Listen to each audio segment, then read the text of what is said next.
So my grandma's been banking with Juno for a while. Cash or card?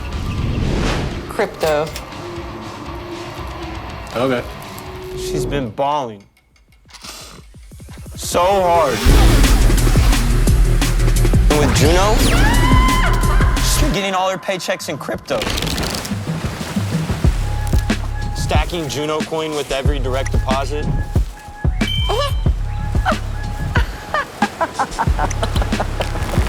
She even gets to spend her crypto like regular cash. Anywhere she goes. And everywhere she goes. She flexes violently. So sick. Look at all that ice. She must be so cold. Why do they make it so easy to spend, earn, and invest crypto in one checking account? F you, Juno.